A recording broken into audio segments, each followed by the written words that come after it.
Welcome. Welcome to REFORMA's webinar, Serving Spanish Speakers in COVID-19 Times. My name is Loida Garcia Fibo, and I am the moderator of this webinar today. I have the joy of being past president of REFORMA and immediate past president of the American Library Association. Our webinar today aligns with REFORMA's mission to promote library services to Latinos and the Spanish speakers. REFORMA has a long history of activism, advocating, and supporting services for all in our communities. Libraries are for everyone. What I love about REFORMA is that it is an activist association. Throughout the years, REFORMA has worked together with different groups, including the Joint Caucus, Council of Librarians of Color, the American Indian Library Association, the Asian Pacific American Librarians Association, the Black Caucus of the American Library Association, and the Chinese American Librarians Association, and many others, to advocate for the rights of our community members, patrons, and library workers. We are living in historical times, and REFORMA has taken a stand to affirm that Black lives matter. REFORMA Executives Committee statement indicating that the Executive Committee stands in solidarity with the Black Caucus of the American Library Association, UCLA, in condemning violence and racism towards Black people and all people of color. And REFORMA has endorsed UCLA's statement condemning increased violence and racism towards Black Americans and people of color. Additionally, since this is Pride Month, happy Pride. I must mention that over the years, REFORMA members have supported the rights of our LGBTQIA+ communities. We are also celebrating that yesterday's Supreme Court ruling stating explicitly that under the Civil Rights Act, discrimination based on sex includes discrimination based on sexual orientation and gender identity. That is a tremendous victory. As Outright International, the leading organization advocating for LGBT human rights at the United Nations, said in their statement, this judgment will have implications for the LGBTQIA+ people everywhere. Governments and movements are inspired by each other, and landmark judgments are quoted by courts across the world. Here on the screen, it's a compilation of pride flags from Outright. We ought to continue advocating for everyone in our communities together. Thank you to each one of you REFORMA members and our dear colleagues for your outgoing advocacy and fight for human rights. Now to our webinar. As we know, COVID-19 changed the way libraries provide services to patrons. Most libraries went from in-person services to online services. How do we plan and navigate logistics to provide services for Spanish speakers? What types of library services can we provide to vulnerable groups?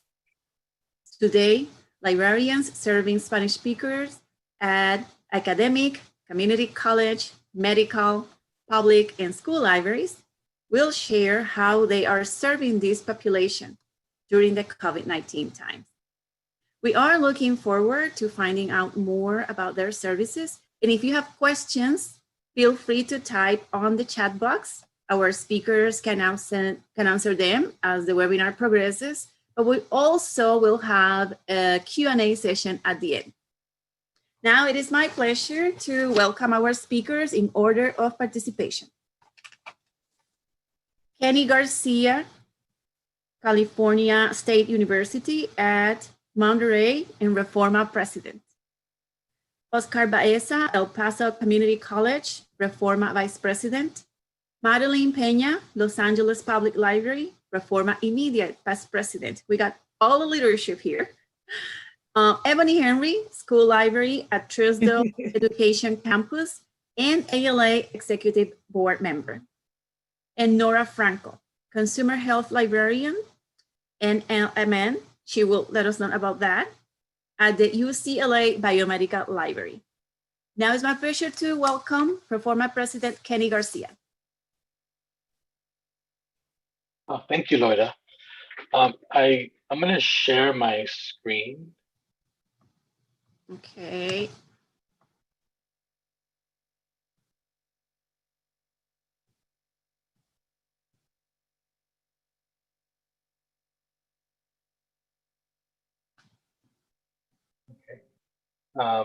Sorry, having some technical issues. So I just wanted to share the REFORMA website. It is reforma.org, and I'm just going to give some brief remarks and kind of let the other presenters share some of their experiences. I first want to thank Loida. She coordinated this webinar and she organized this presentation. So thank you, Loida, for all the work that you put in for this presentation and for the participants that are going to be sharing their experiences. I did want to kind of share some personal or some local information about what's happening, just to kind of give that local perspective. And I'm sure this is happening all over the US, but I live in Monterey County, California. We have about 435,000 residents, and about 257,000 are Latino. So it's 59% Latino. In terms of COVID-19, there's been about 1,000 cases, and 800 have been Latino. So it's 80% of the COVID cases are coming from the Latino community. And it's especially hit hard in Salinas and South County, Monterey, which includes King City, Greenfield, and Gonzales, which is where a lot of the low income and farm workers live. And, you know, the Monterey County is kind of made up of a lot of farmland. It's a very rural community, and it's hit the county really hard. And so I'm really interested to kind of hear what folks are kind of doing to kind of serve the Latino and the Spanish-speaking communities. And I also wanted to kind of talk about next steps, because I know this is kind of the initial conversation. And I just wanted to share briefly some things that the REFORMA Executive Committee has been discussing. And so we've been discussing forming a COVID-19 ad hoc committee to continue the conversation that's been happening so far. And I really want to thank Loida, Alex Gomez, Millie Gonzalez, Libby Romero, Adriana Blancar Haywood, and the REFORMA Northeast chapter for the work that they've done to kind of start the conversation. And they're having they are having a mini conference this Friday. So if you go to the REFORMA website, reforma.org, it's on our homepage. And the title of the mini conference is Facing New Challenges, Working in Community and Responding to Crisis. And so it's going to be an amazing mini conference. And the last thing that I wanted to say is that it's going to be really important for us to organize, to agitate, to advocate, and to continue organizing, because there's going to be we're going to have to be involved at the local, at the state level, at the federal level, when it comes to budgets, and we have to make sure that the social services, including libraries, are fully funded, to be able to continue the great work that folks are doing. So I'll just leave it at that, because I know there's some amazing presentations that are going on, and I just wanted to say welcome and thank you for joining us. Thank you so much, Kenny. And now let's welcome Oscar Baeza, REFORMA Vice President. Thank you, Loida, for that. And thank you, Kenny, for those words as well. So I'm going to talk a little bit about some of the initiatives that we have going on out here in Paso, Texas. And so the first one I want to mention is going to be our College Foundation. And so as right before I start this, let me just share my screen. And it's not a big change, but just so you could see some of the initiatives that I want to be talking about here.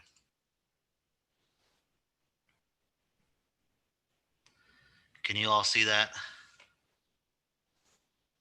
Okay. So we'll start off by talking a little bit about the College Foundation. So college foundations are put together to raise funds for college for our students. They secure grants, they build partnerships, and so forth. And so our foundation pretty much got a grant through Excelencia in Education. So Excelencia in Education is a national nonprofit organization that focuses in accelerating Latino students to be successful in higher education. So these grants became available, and one of the good things that we were very excited about was that they became available to our DACA students and to our international students. The college has about maybe 200 DACA students, and we have about maybe 600 international students, because we are at the border with Mexico and the United States. So it was really nice to see that DACA students were getting some money. As you know, undocumented families did not receive stimulus packages when COVID-19 hit. So we were really worried that a lot of our students would not be able to continue their education, especially our DACA students who were getting no support from the government. So this grant really helped out. So how did the libraries kind of play into this? Well, we did a lot of the marketing for this when they got this grant. So we were on social media, we were on chat rooms, when we were doing our online teaching, we were telling students about it. And so we were just spreading the word. And the last that I heard is that the money is pretty much all taken. DACA students and international students applied, so the money was used for some good things. So we're really happy about that. I believe they're trying to secure some more money to kind of continue this going. So we'll wait and see what happens with that. The next initiative I want to talk about is called our Seniors Going Digital. So this is a grant that our library, where I work at, received last year. And we received this through the IMLS, and it was part of the Accelerating Promising Practices for Small Libraries grant. And so the purpose of this grant and the whole initiative behind it was to conduct computer classes for senior citizens.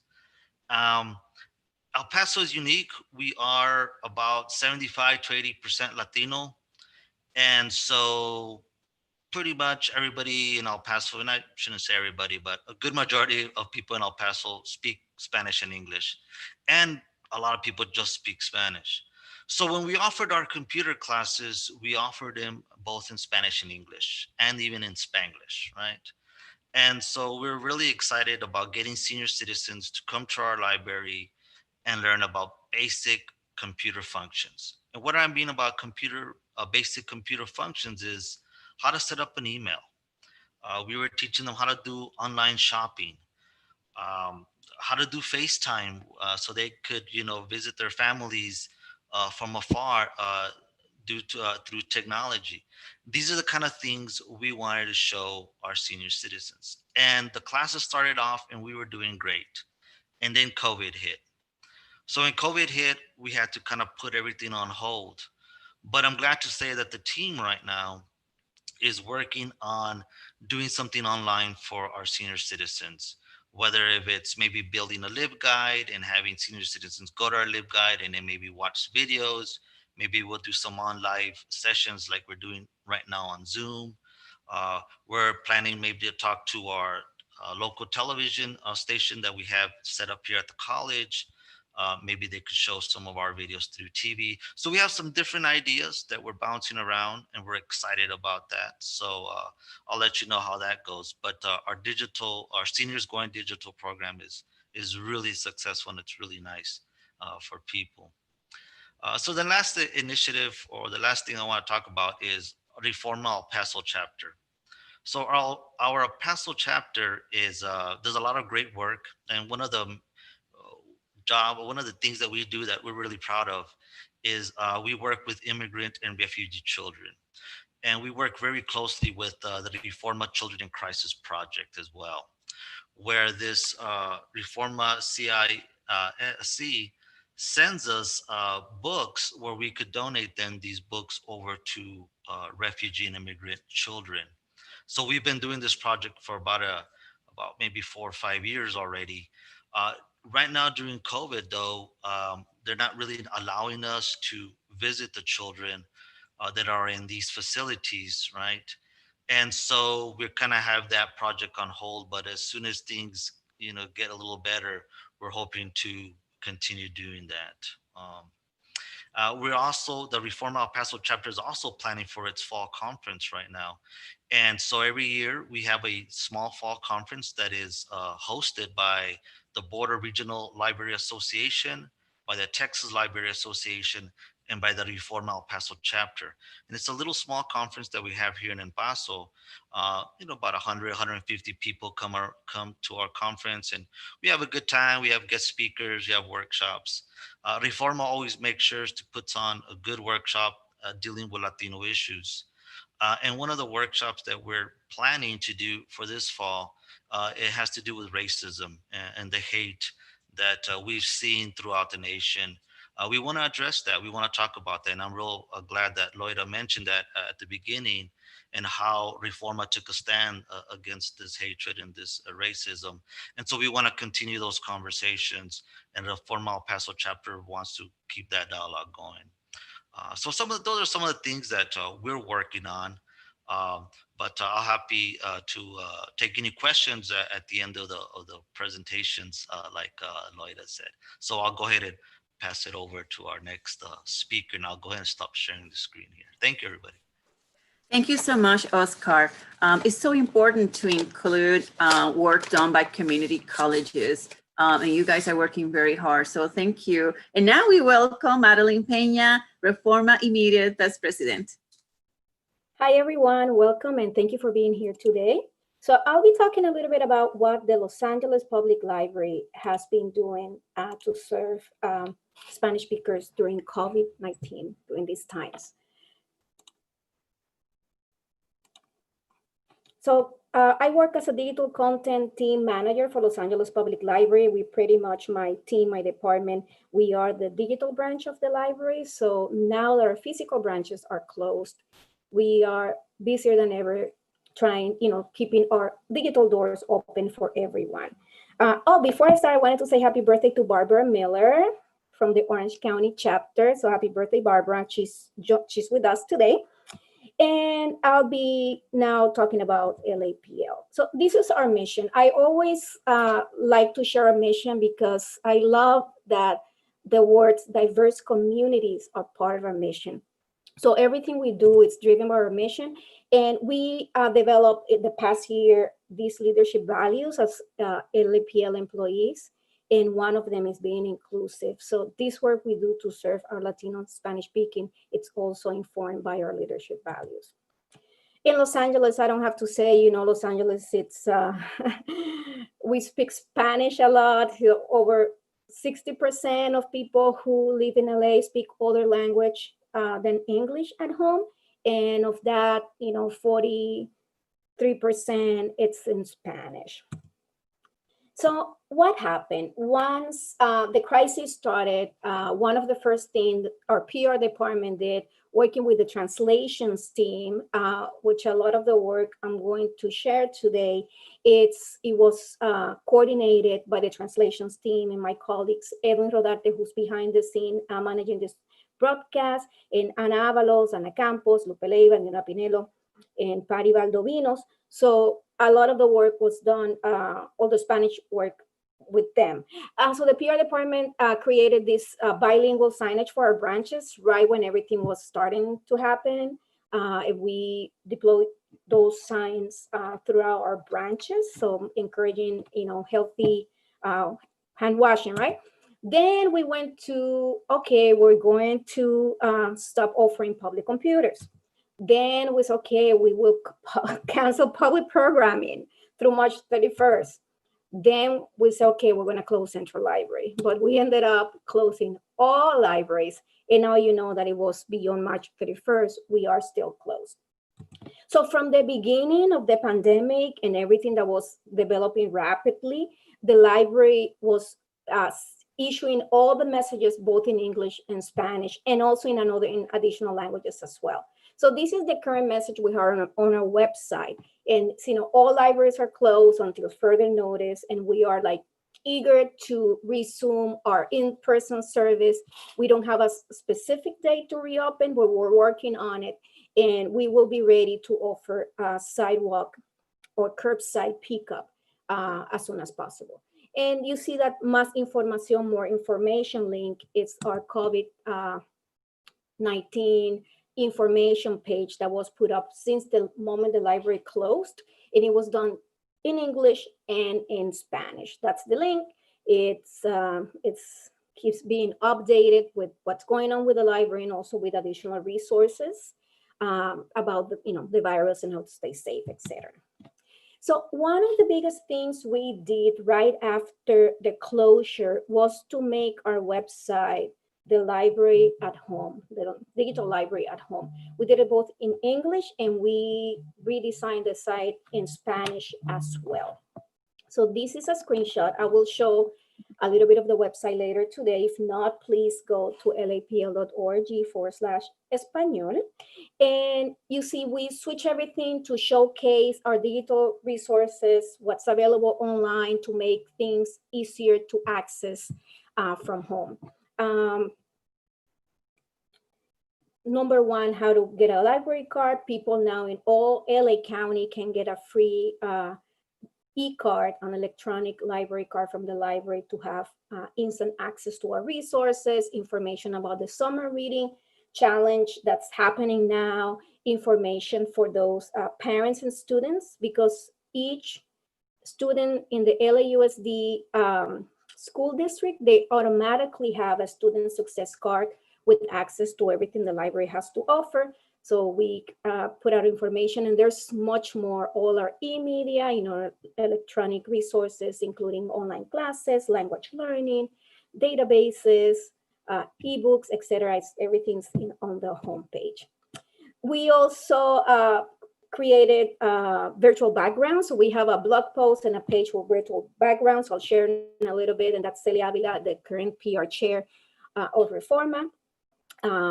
Serving as a model. We issue coloring sheets, and I'll show them a little bit later as well. And we've been working with our staff, our dedicated staff, the Los Angeles Public Library, in addition to, I mentioned translations team, digital content team, our leadership, and also the staff of LAPL. It's committed to serving our diverse communities. And many of our staff members have come up and created blog posts in Spanish and many other languages as well. So here are some examples of stuff that we've put together, showing people how to take online classes, how to read newspapers, how to support learning into languages for their families, and also how to make the most, sacarle provecho to the library from home. Something that was a new initiative from our digitizations and special collections department is Safer at Home Archive, Archivo Más Seguros en Casa, where we are requesting, we're asking the public to submit photos, writings, poems, illustrations, anything that they have created, letters to that can show how their lives have changed during this, while you're home, during the quarantine time, during the COVID-19 times. And that's one of the photos submitted by one of our patrons. We have also decided to create many tutorials in video. They're available on YouTube. And some of them were for parents, with kids in school, those with the student success card, and that was coordinated by the youth services department with the digital content team and the translations team.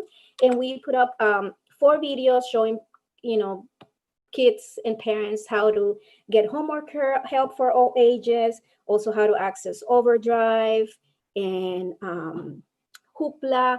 We also, another staff member created a video on how to use Makemake, and I'm going to mention it a little bit later.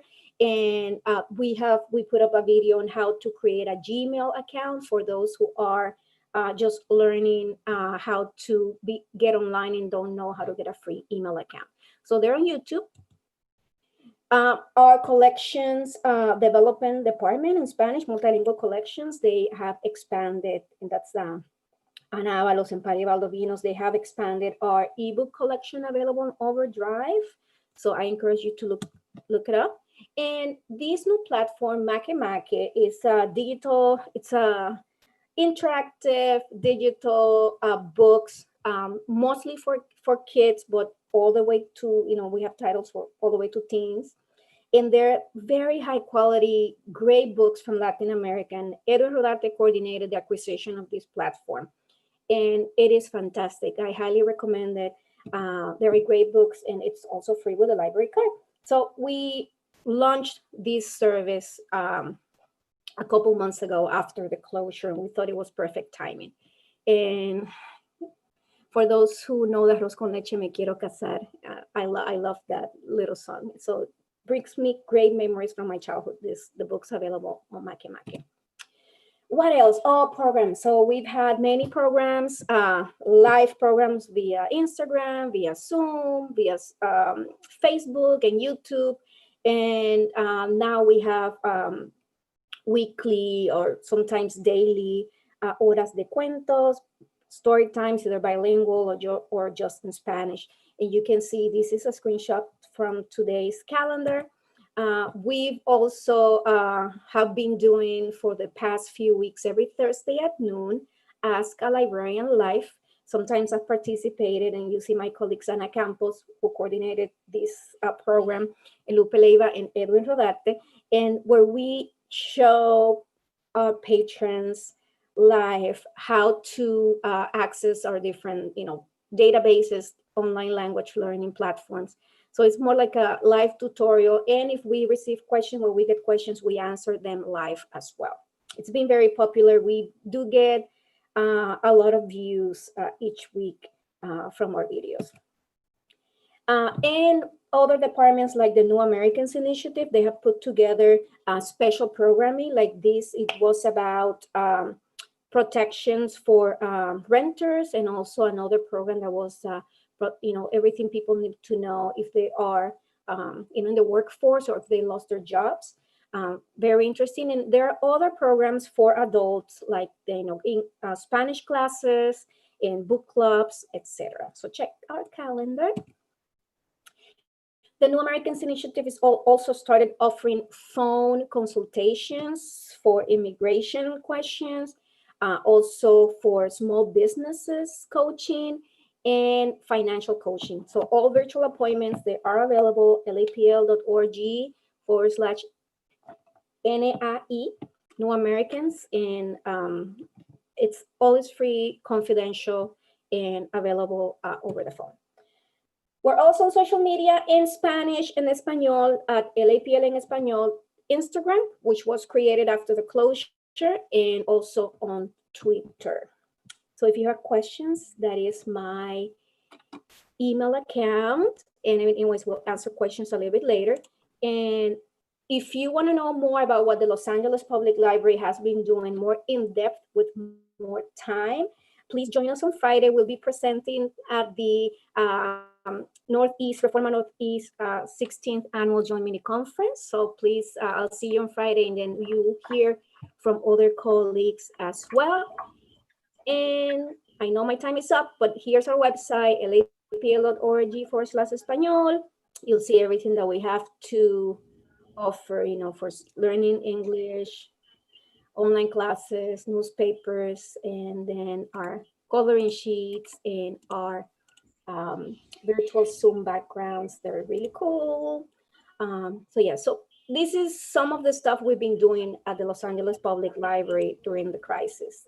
The situation keeps evolving. We're getting ready to offer curbside pickup, and we'll see what will happen in the near future. Thank you for your time. Thank you so much, Madeline. Los Angeles, always a model. I enjoy all the things every time I see them on social media. Now it's my pleasure to present Eboni Henry.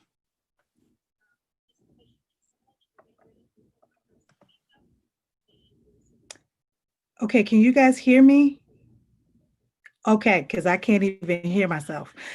So I'm going to share my screen.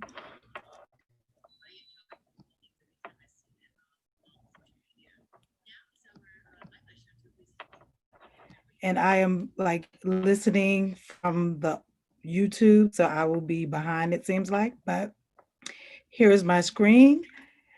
Like you said, my name is Eboni Henry. I'm a school media specialist in Washington, D.C. And I would say our population is about 85% Hispanic population. If we have 500 students, I feel like there's about 350 students that we teach that are from the Hispanic population, and about, from the 350, there could be about 200 who English is their second language, and they're still learning to speak English as we go. So some of the things we did, or I did, especially coming from a school library, and really the school runs everything, and I'm just the librarian, so I have to like force myself through things so they can respect, the librarian, and we go through all of that dealing with school libraries. So one of the number one things that I did the last day of school, which was March 13th, I made sure that I circulated multiple copies of books. Usually we only allow students to take out one. During this time, I allow students to take out 3 books, not including the idea that they may have already had books at home. I also handed out a fact sheet which included my Instagram page for work, which I gave students the opportunity and their parents to follow me so that they would have continuous resources that I post to that page to continue their learning. I also provided them with a reading log, which at the time was only for 2 weeks because we thought that we would only be out of school for 2 weeks, and thus we turned into 3 months. So every 2 to 3 weeks, I resubmitted a reading log for them. Because like I said earlier, we have some students who English is not their first language. I definitely have made sure that everything that I send out comes in English and in Spanish. So our students, and not only our students, but our parents can be able to understand and be able to help their students. Because I serve a population from pre-K 3 to 5th grade. So 3-year-olds are not reading. So their parents have to read to them.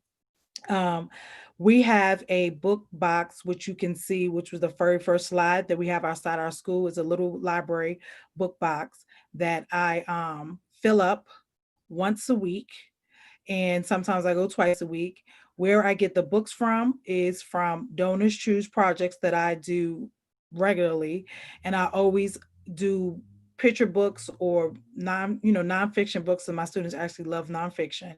But I always make sure that I do half Spanish and half English books, so that when I put those type of books in the book bin, that all the population of all my students and the community can definitely check out or really take the books. We've worked with outside resources and stuff like that, the churches in our community, neighbors in our communities who are also past educators, and librarians who are very helpful and working with us. We have a gentleman that I met literally last month who's been a blessing to our students. He I guess signed up for a grant with First Book. So he told me like 17 boxes of books in English and in Spanish that he brings to the school twice a week and helps me replenish our a little library outside the school. As you can see, the way I joined the classes, I'm on the computer.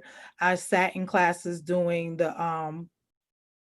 the learning time and pretty much just inputted myself. Anytime a teacher would talk about certain things, I made sure that I added to the subject, and then I also would do translation.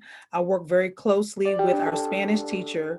If you follow my Instagram, you can tell that I've reposted a lot of her books that she would read to students, and I would actually give her books to ask her, can you read these books in Spanish for me, so that our Spanish speaking students are able to get story time in Spanish and not just hear me or hear somebody else speaking in English. So I work very closely with the Spanish teacher. She's part of my specials team. And so we work together on doing donors choose, whether she did one and I did one. And we swapped a lot of books, and I helped her choose books to read for our age group that we have at our school. And I work with her, like I said, and she would read the books, and I would just reshare her page so that our students were able to get a story time, a bilingual story time.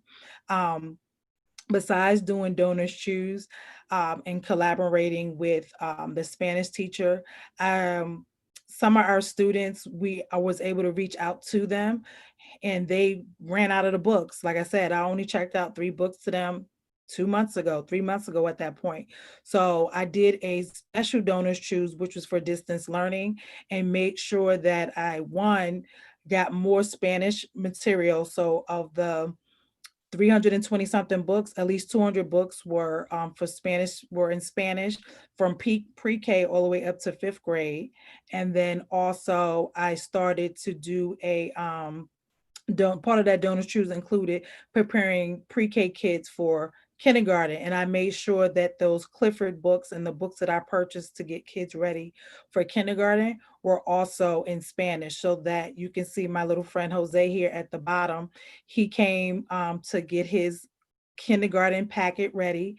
The first week of June, I sat outside my school, as you can see, and handed out little packets of summer reading information to sign up for DC Public Library summer reading, to also help them with re-enrollment. It was also in English and in Spanish.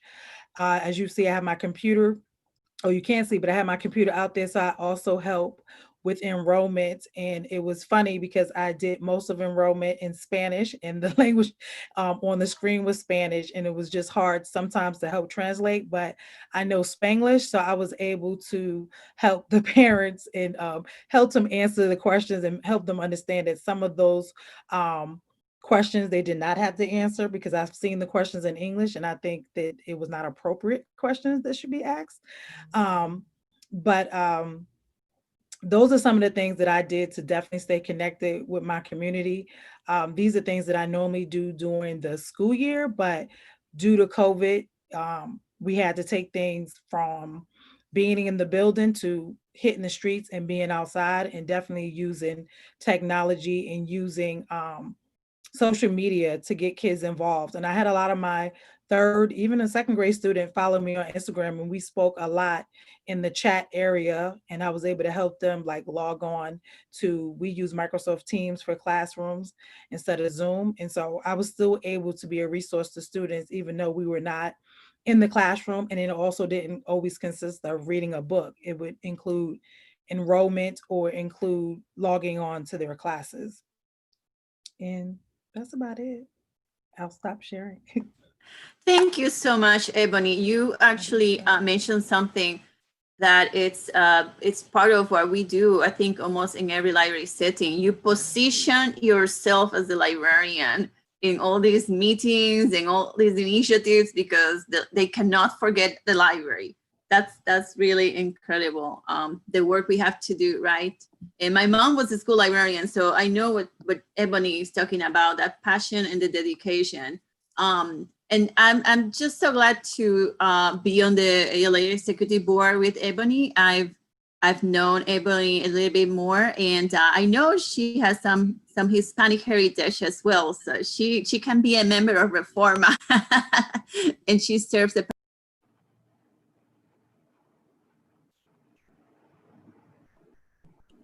Loida, you're muted.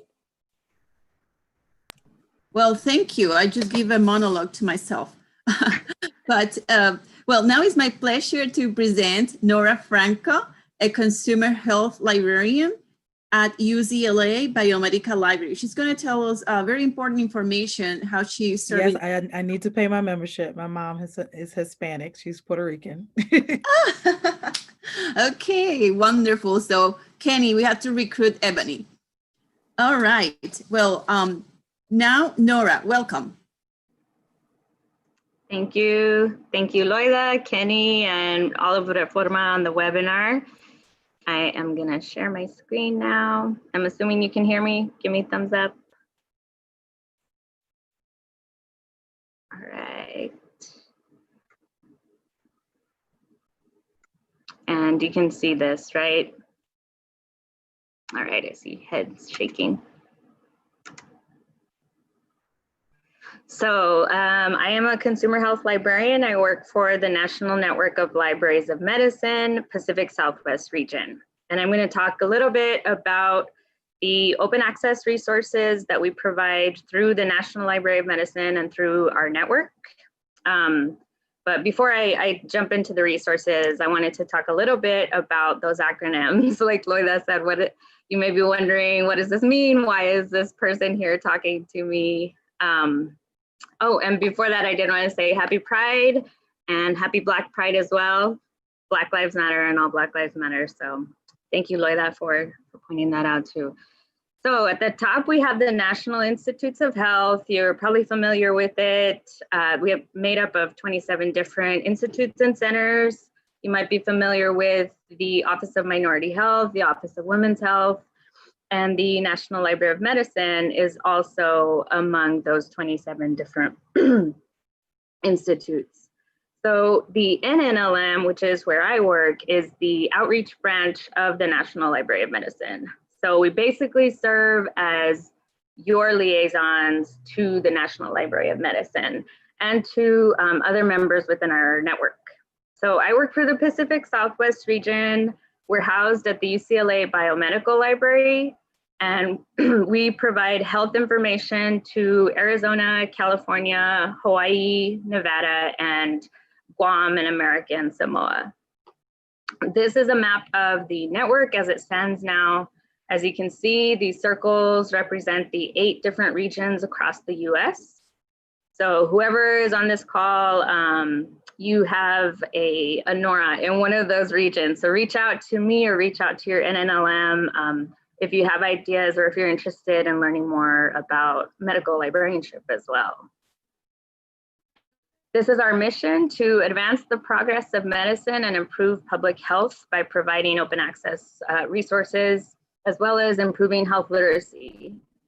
The circles on the screen are network members all across the US, and those are made up of public libraries, school libraries, academic libraries, public health departments, and any type of organization that's providing health information to the public.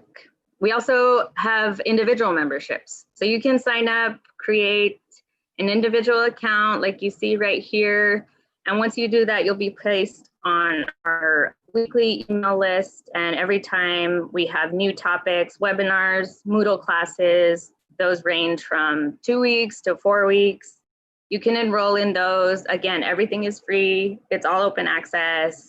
And yeah, you will be able to see a wide range of topics, not only here in the Pacific Southwest region, but all across our other offices. So like I said, I provide health information, and we do that in the form of our resource guides, our online webinars, our face-to-face classes, which of course we cannot do anymore because of COVID. So I do a lot of work with Spanish speaking populations. I myself am Tejana. I'm from far west Texas. So when I heard Oscar talking about El Paso, that's my hometown area too. Yeah. So we work with promotoras and Visión y Compromiso. A lot of you may be familiar with that organization, and they're made up of consumer health advocates and workers out in their communities. So listening to some of their webinars, I realized that a lot of the questions that the participants had about COVID, they could be addressed and they could be answered by the resources that NLM provides. So in response to that, I made this page, which is a one-stop shop. I wanted to point people to specific information from the CDC at the time when things were first ramping up and information is there. As we all know, we're all in the time of information overload. It's impossible to know what is accurate and where is one place to start. So I also worked with the Medical Library Association, the Latinx Caucus, and this was made up of several librarians, a group of really awesome, dedicated people, and we created this online resource guide. You can see from the table of contents, we have a wide range of topics and resources from immigration information, family specific, consumer health, research, and we've also broken it down by individual states as well as across the nation, across the US. MedlinePlus.gov is another resource. You're probably familiar with it. Maybe it is the National Library of Medicine's one of our well-known consumer health information go-to sites. So I highlighted just a few of the resources and health topic areas within Medline Plus. And the entire site is available in English and Spanish. You'll just click that button right there and everything is translated. We have the medical encyclopedia, which gives a lot of those medical terms people may not be familiar with. And I highlighted different areas that are affecting our Latino, Latinx population as well. So within Medline Plus, it's basically like the go-to Google for health information. You don't need to sign up for an account. There are no ads on the page. So a lot of people end up going to the Johns Hopkins website or the Mayo Clinic website, which are amazing, great resources. And the nice thing about going to them through Medline Plus is that we strip all of the ads out. We strip all of that distracting content and mainly provide just the information so that it makes it easier for people to digest. Another section that I wanted to point out is this medicinas area. As I was thinking about giving this talk, I thought that's a really important piece because I know that a lot of our Latino or Spanish speaking populations, we go to resources that we're familiar with. And I like to point out that because this is the same information that the pharmacists are using, that doctors are using, but if someone isn't familiar or associated with a hospital or an academic institution, they might not have access to these official resources. So this is one way to get them for free. The Disaster Information Management Research Center is one of the National Library of Medicine departments. They have COVID-19 specific health information, and they also have resources on children and disasters. These are links, so once you get the presentation, you'll be able to click out to these, and they're specifically in Spanish. So this is a database of completely gray literature, meaning it's not anything that's intended to be published in journals. We have fact sheets, documents, guidelines, reports that otherwise are a little bit more difficult to find. So Disaster Lit, I really encourage you to check it out. And they have information for a wide variety of audiences. Like I said, Visión y Compromiso is one of my go-to organizations when it comes to helping Latino and Spanish-speaking populations. Right now, they're giving really great webinars specific to different topics related to COVID-19. And those are archived and recorded on their website. The Public Health Digital Library is another resource from NNLM. And these are just some of the sources and places that you can go to search for more open access health information that's been expanded due to COVID-19, and search within those depending on the different type of audience that you're working with. So I know that we may have academic or special librarians on the call as well. And the Washington, oh, I see that I'm over 8 minutes, so I won't play this video, but this is one of the projects that the NNLM is looking to expand, specifically here in the Pacific Southwest, providing COVID health information resources and technology through our laundromats and through our partners. So if you're interested in that, please reach out to me. This is me cheesing. And if you're interested in learning more about medical librarianship, please, I'm always trying to recruit and advocate for health sciences librarianship, especially recruiting more people of color in our field. All right, thank you. Thank you so much, Nora. That is incredible news, because we know health right now is paramount. So we are depending a lot on the work you and your colleagues do. We're so happy that you were able to join us today. And so now I would like to have everyone back. Wonderful. And let me see if I can share my screen with the last here.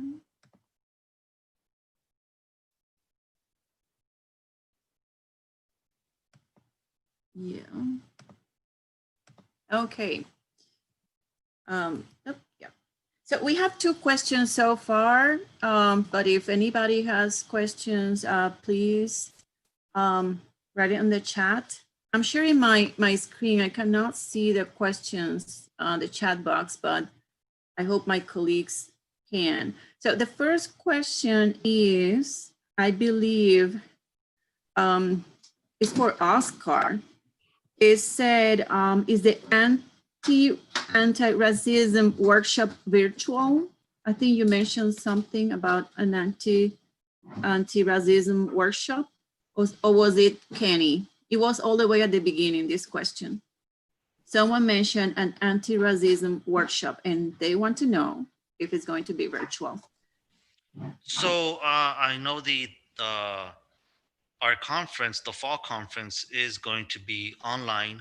So that question might have been addressed to me. So yes, for sure, our fall conference will be online. We will put out information about our conference, and we usually throw it on the REFORMA listserv. So if you are a member of REFORMA, you'll be able to get that link online. But so hopefully that answers that question. Thank you. Great, thank you. And then the other question is for Eboni. She mentioned a special donors. Where is Eboni? I think, is Eboni with us? Yes, okay, it's just I don't see it on my screen. So yes, she mentioned a special donors program, and they want to know, where do you do that? So I'm not sure what is the special donors program, but Eboni can answer that. She might have to step out. I don't see her on my screen. I see her. Eboni, are you there? But she's muted. But I see her. She's on camera. Okay. All right. Any other questions in the meantime? I received a question privately, Yes. and the question was regarding, given that you provided all content in Spanish, were there requests to provide the content in other major languages, and for example, Chinese?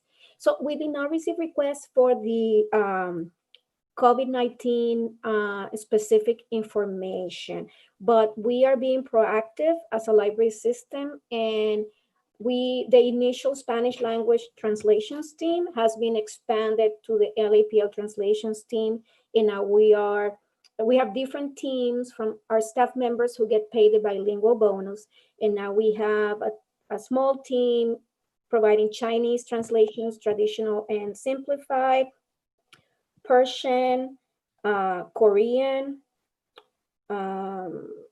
Japanese, and I think I'm missing one. Let me look at I believe it's Russian and Armenian. Russian and Armenian, thank you. And then if you go to our Elite Summer Reading Challenge, you'll see all the languages. The Korean is being added. You might not see there, but 1, 2, 3, 4, 5, 6, 7, 8. It'll be 9 languages total, including English and Spanish. So we're just started doing that, and we'll keep doing it. It is, like I said, it's in our mission and our values to, be there for our diverse community. So we'll keep doing all we can. Incredible. Mm-hmm. Excellent job. Eboni, there was a question about the special donors program. Perhaps you have, and they wanted to know, where do you do that? I guess, where do you place it? Okay. Pat was so nice, and she actually put the link in. It's donorschoose.com, and it is for teachers, educators, people who basically work in the school, so it includes librarians too. And you fill out the form.